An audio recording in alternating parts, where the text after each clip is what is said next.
तो सबसे पहले मैं आप सभी को बता दूं, जो इसका ऑफिशियल नोटिफिकेशन आएगा यानी एफसीआई का, फूड कॉर्पोरेशन ऑफ इंडिया, इसका जो ऑफिशियल नोटिफिकेशन आएगा वो दिसंबर में आएगा।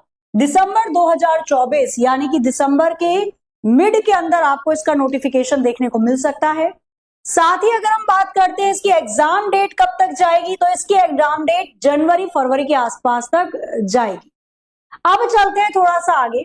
तो जो यहाँ पर वैकेंसियां भर्ती निकाली गई हैं, कैटेगरी सेकंड और कैटेगरी थर्ड में निकाली गई हैं, जिसमें कैटेगरी सेकंड के अंदर 6221 पद पे भर्ती निकाली है और सेकंड से थर्ड कैटेगरी के अंदर 27,345 पर भर्ती निकाली गई है।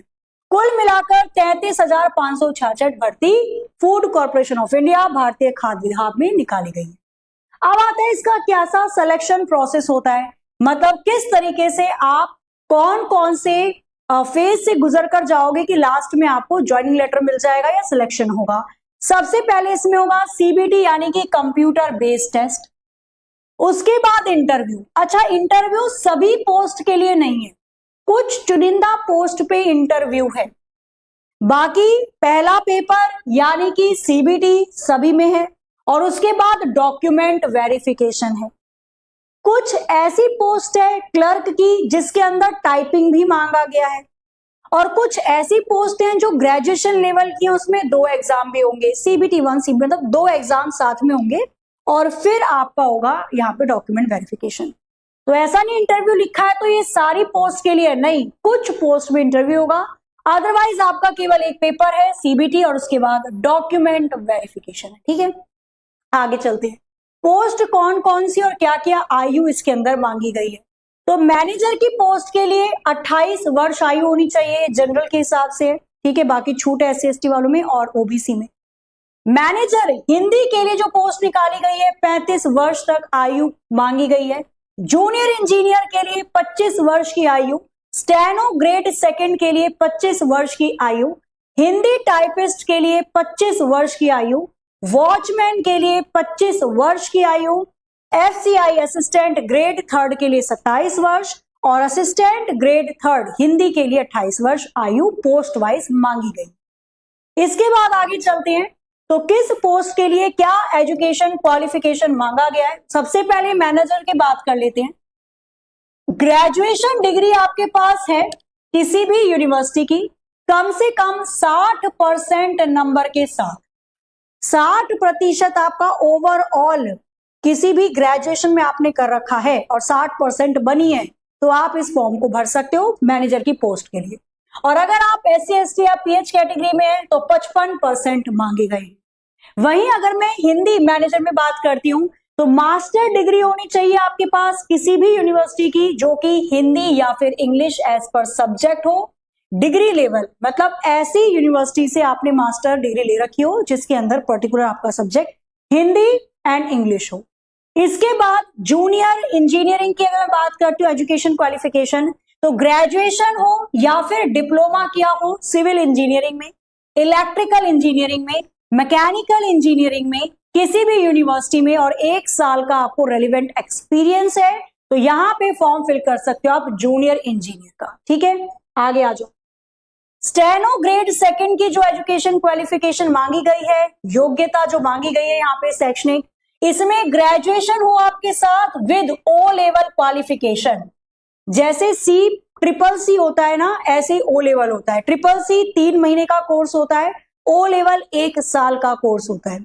तो यहाँ पे O लेवल क्वालिफाई होना चाहिए ग्रेजुएशन के साथ साथ DOE AAC के द्वारा।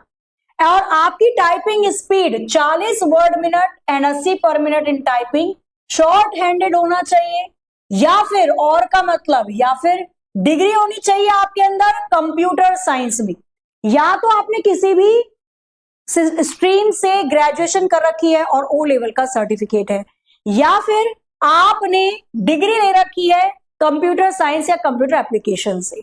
ठीक है, जैसे BCA कर रखा है आपने या BTech कर रखा है IT से। इस तरीके से स्पीड 40 वर्ड मिनट एंड 80 पर मिनट टाइपिंग और शॉर्ट हैंडेड में। इसके बाद अगर मैं टाइपिस्ट हिंदी की बात कर रही हूं तो ग्रेजुएशन होनी चाहिए आपकी किसी भी स्ट्रीम से ग्रेजुएशन हो, टाइपिंग स्पीड आपकी हिंदी में 30 वर्ड पर मिनट, 30 शब्द 1 मिनट में होने चाहिए। वॉचमैन के लिए जो क्वालिफिकेशन है, अगर आप 8वीं पास हैं किसी भी बोर्ड से तो आप वॉचमैन के लिए फॉर्म फिल कर सकते हैं। FCI असिस्टेंट ग्रेड 3 टेक्निकल की अगर हम बात करते हैं तो अगर आपने BSc कर रखी है एग्रीकल्चर में किसी भी यूनिवर्सिटी से तो आप इसके लिए क्वालिफाई हो, फॉर्म फिल कर सकते हो। असिस्टेंट ग्रेड 3 हिंदी की बात करते हैं तो ग्रेजुएशन डिग्री होनी चाहिए आपकी किसी भी यूनिवर्सिटी से, proficiency in the use of computer, computer के साथ साथ, तो आप असिस्टेंट ग्रेड 3 हिंदी के पोस्ट के लिए मतलब एलिजिबल है। वहीं असिस्टेंट ग्रेड 3 की बात करते हैं तो बैचलर ऑफ कॉमर्स किसी भी आपने यूनिवर्सिटी के द्वारा कर रखा है यूज ऑफ कंप्यूटर के साथ साथ, तो आप इसका फॉर्म भी फिल कर सकते हैं। तो ये तो थी पोस्ट वाइज आपकी क्वालिफिकेशन। ये मैंने आपको स्टार्टिंग में बताया था। जो कैटेगरी सेकंड के लिए टोटल पोस्ट निकाले गए हैं वो 6221 है। वहीं अगर मैं बात करती हूँ कैटेगरी थर्ड के लिए जो पोस्ट निकाले गए हैं, ये सारे जोन वाइज कैडर दे रखा है यहाँ पे, राजबास, मोड cadre, engineer cadre, miscellaneous cadre, तो यहाँ पे कुल मिलाकर 27,345 है। टोटल भर्ती निकली है 33,566 पर। अब आते हैं जो CBT होगा जो सबके लिए है, चाहे आप किसी भी पोस्ट के लिए एग्जाम देने जा रहे हो, सबके पास ये वाला पेपर तो आना है CBT, ठीक है। कंप्यूटर बेस्ड टेस्ट होगा, ऑनलाइन है। इसके अंदर अगर आप देखो आपके पास न्यूमेरिकल एप्टीट्यूड यानी मैथ्स के 25 क्वेश्चन आएंगे, 25 नंबर के, 15 मिनट का समय होगा, मतलब 15 मिनट की ड्यूरेशन में आपको ये 25 क्वेश्चन निपटाने हैं। इंग्लिश लैंग्वेज आएगी, 25 क्वेश्चन आएंगे, 25 नंबर की, अगेन 15 मिनट इसके लिए दिया जाएगा। रीजनिंग आएगी, 25 क्वेश्चन 25 नंबर के, 15 मिनट इसके लिए दिया जाएगा, उस 15 मिनट में ही 25 क्वेश्चन निपटाने हैं। जनरल स्टडीज में 25 क्वेश्चन 25 नंबर 15 मिनट। यहां पे साफ साफ दिया गया है कि भाई जनरल स्टडी के अंदर अगर मैं बात करती हूं 20 क्वेश्चन तो आएंगे, आपका भूगोल हो गया, ठीक है, ज्योग्राफी है, फिजिक्स केमिस्ट्री वगैरह ले लो, ये सारा पोर्शन से, और 5 क्वेश्चन इसमें से आएगा करंट अफेयर से रिलेटेड, ठीक है। तो ये इसने डिस्क्राइब करके दे रखा है। 100 नंबर का पेपर है, 100 क्वेश्चन आएंगे, 60 मिनट आपको ओवरऑल दिया जाएगा 1/4 की नेगेटिव मार्किंग के साथ। क्लियर ये सारी